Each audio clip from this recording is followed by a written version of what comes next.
আসসালামু আলাইকুম। একটা জিনিস খেয়াল করবেন যে আমাদের এই সমাজে প্রত্যেকের জীবনেই কিছু মানুষ থাকে যারা তাদের জীবনে টিস্যুর মতো হয়ে থাকে। আবার কিছু মানুষ আছে যাতে তাদের জীবনে রুমালের মতো হয়ে থাকে।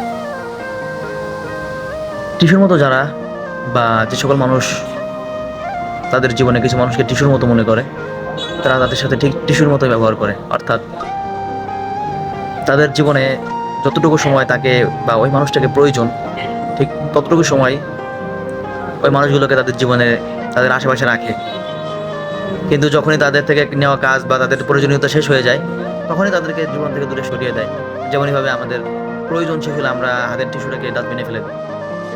আর কিছু মানুষের জন্য রুমালের মতো।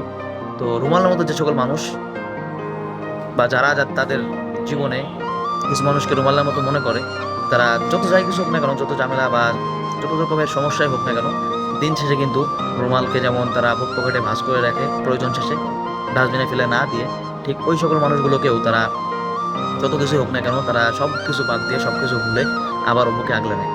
তো যদি কাউকে জীবনে রাখতে চান বা কারোর জীবনে ইম্পর্টেন্ট হতে চান, তাহলে তাকে আপনি রুমালের মতো রাখুন, টিস্যুর মতো করে নয়। আর আপনি যদি কারোর জীবনে স্পেশালভাবে থাকতেও চান, তাহলে আপনি তার জন্য টিস্যুর মতো না হয়ে রুমালের মতো হয়ে যান।